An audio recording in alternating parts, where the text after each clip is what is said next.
Every competitive game has a meta, powerful strategies that rise to the top. But sometimes the best way to win in competitive games is to look at what's popular and try to counter it. Gen 3 OU is a very cyclical metagame. All of the top tier Pokemon have exploitable weaknesses and counters. If something rises in popularity, counterplay to that strategy will rise in response. Let's take a look at some of the prime examples of strategies that aim to target and punish the most popular Pokemon in Gen 3 OU. Like this video and subscribe to witness the greatest event of the century.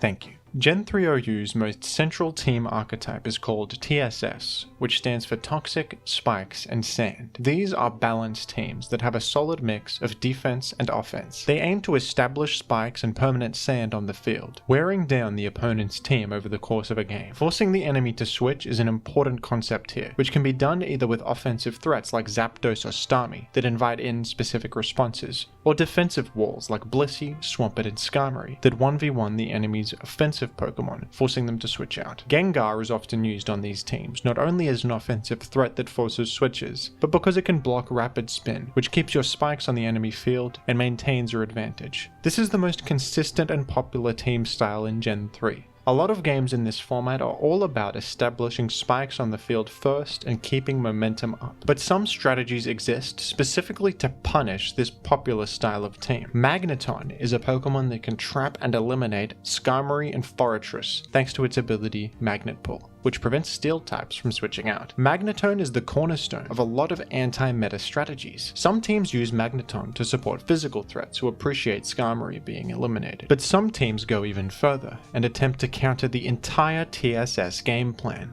The most classic anti-meta team archetype in Gen 3 is called Magdol, a strategy that aims to specifically destroy standard TSS teams. You eliminate their Skarmory or Forretress with Magneton, and now they can't make spikes anymore. You eliminate their Gengar with Pursuit Tyranitar, and now they can't block Rapid Spin anymore. Then you go to Claydol and Rapid Spin, removing whatever spikes they did make. The rest of your team consists of a powerful defensive core that would usually be really weak to spikes, but with the support of Magneton and Claydol, they are now indestructible. Milotic is a common choice on these teams, and so is Cursed Snorlax, not only as a powerful defensive Pokemon that's really hard to eliminate without spikes, but as a win condition. TSS teams rely heavily on spikes to enhance their offense, break through, and win games. If you can remove their spike setter, remove their spin blocker, and successfully Rapid Spin, you've just shut down their entire game plan. The issue with a team like this is that it's a bit of a matchup fish. If you don't face a TSS team, you're in a lot of trouble. Half your team is dedicated to eliminating Skarmory, Gengar, and removing spikes. What if they don't have Skarmory, Gengar, or a spike setter? Now half of your team is kinda useless, and you're probably going to really struggle. When you spend so many team slots countering specific Pokemon, you can suffer a lot. These teams tend to be really weak to fighting types as well, since it's hard to fit a solid fighting type check on a team where most of your Pokemon are trying to counter TSS. Bringing a counter team like this is always going to be a bit of a risk, but sometimes it can really pay off. A lot of tournament players will lean towards one team style that they're comfortable with, and TSS is a really popular choice because of its overall consistency and power. If you're up against a tournament opponent who constantly brings TSS, Magdol is a perfect way to punish them. Another way to punish the popular spikes teams of Gen 3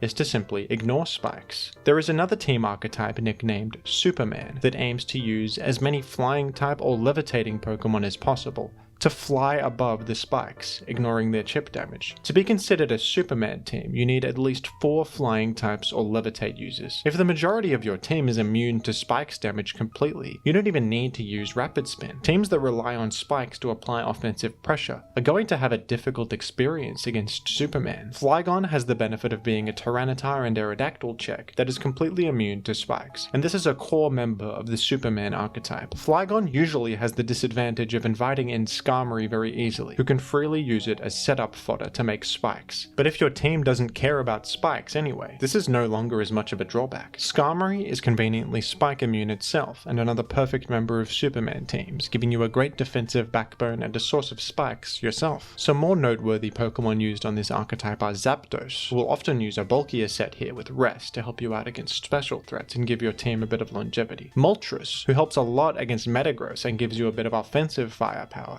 Gengar to block rapid spin, apply some offensive pressure, and improve consistency by checking various threats, spreading status, and helping eliminate important targets with explosion. And Aerodactyl, a fast and threatening late game cleaner and the ultimate source of offensive momentum, often the main win condition on teams like this. Superman teams are basically a TSS team themselves, but with the benefit of matching up well against enemy TSS teams. Superman seems like a perfect archetype when you put it like that, but it does have its flaws. When you're using multiple flying types on a team, it can really open up some defensive holes. Flying types all share common weaknesses, and certain threats like offensive Starmie, Swampert, and Gengar can really tear apart common Superman cores. Running 6 spike immune Pokemon on a team is not really a good idea for this reason. It's just too exploitable. So often you'll need some support from grounded Pokemon like Blissey or Jirachi to help round your team out defensively. But it starts to become a real issue when these Pokemon are under fire from spikes and the enemy's offensive pressure. They can be worn down and taken advantage of, leaving the rest of your defensive core vulnerable. Superman teams will absolutely thrive in some matchups, completely ignoring all of your enemy's attempts to make progress and breaking through their team thanks to your own spikes and offensive threats. But sometimes a Pokemon like Starmie can just destroy your entire team single-handedly. Using Superman teams often requires some creative team building and figuring out weird ways to outplay these bad matchups. If you rely too much on Spikes teams, Superman might just swoop in and ruin your day. The final anti-meta strategy I'd like to talk about involves Dugtrio and Blissey. One of Blissey's most common move choices in Gen 3 is Ice Beam, which may seem a bit weird. Why would a defensive Pokemon use an attacking move? This is because Ice Beam prevents Blissey from losing to the standard Jolly Dugtrio set.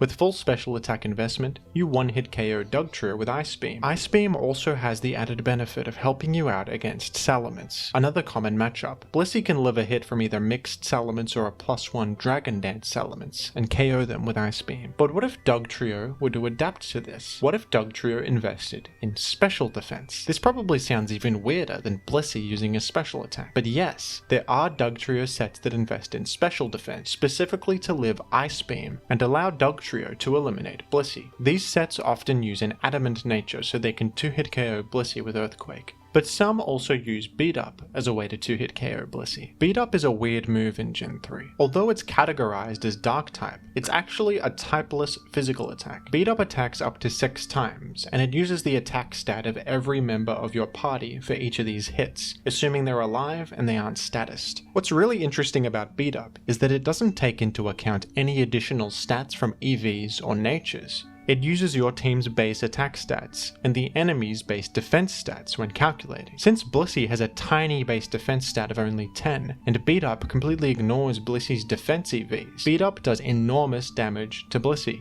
This also serves to play around Counter, a rare option on Blissey that can let it win against the bulky Adamant Earthquake sets. Counter will simply fail against Beat Up and allow a guaranteed 2-hit KO. There are so many teams that rely on Blissey defensively for important matchups. Blissey is the most reliable special wall in the game. By safely eliminating their Blissey, you have just made your special threats a lot better. This bulky dog set is often used alongside Zapdos, not only because Zapdos is a special threat that loves having Blissey eliminated, but Zapdos can invite in Blissey and then Baton Pass, guaranteeing an entry point for Dugtrio. This Zap-Dug combo is the cornerstone of many special offense teams. Pokemon like Calm Mind Pass Celebi, Calm Mind Jirachi, Suicune, and even Kingdra really thrive alongside bulky Dugtrio. Not only does bulky Dugtrio ruin Blissey's life, it also helps against other common special walls. Specially defensive Celebi and Jirachi sets are quite popular, and Dugtrio is able to trap and eliminate them as well, though it may require some prior chip damage on them to do it safely. This kind of team can be very powerful, but there's always a bit of potential inconsistency when you're relying on one Pokemon to trap a specific enemy to enable your game plan. If the enemy establishes spikes on the field early on, this can now put your Dugtrio into range of Blissey's Ice Beam and ruin your plan. If you're relying on Beat Up to 2-hit Blissey, you need to keep your entire team healthy for it to do enough damage. If a teammate faints or gets statused, they won't be able to perform a Beat Up attack, so if the enemy is able to spread some status or gets an early KO, this might mean your Dugtrio can't trap Blissey anymore. Some teams use Snorlax instead of Blissey as their special wall,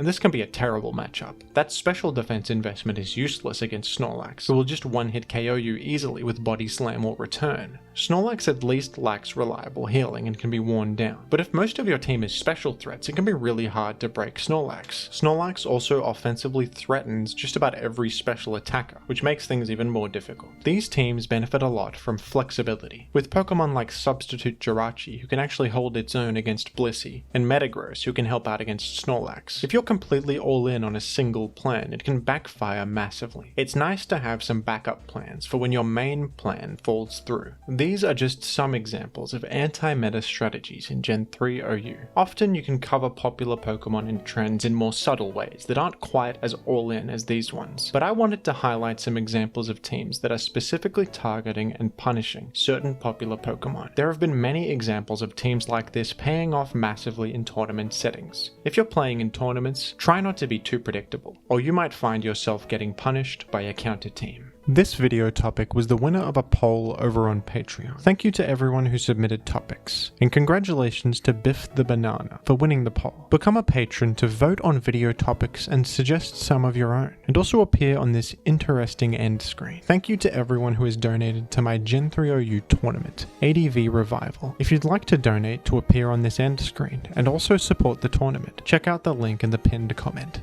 Whoa! KO by one hit! It scattered Sprites! The money got different.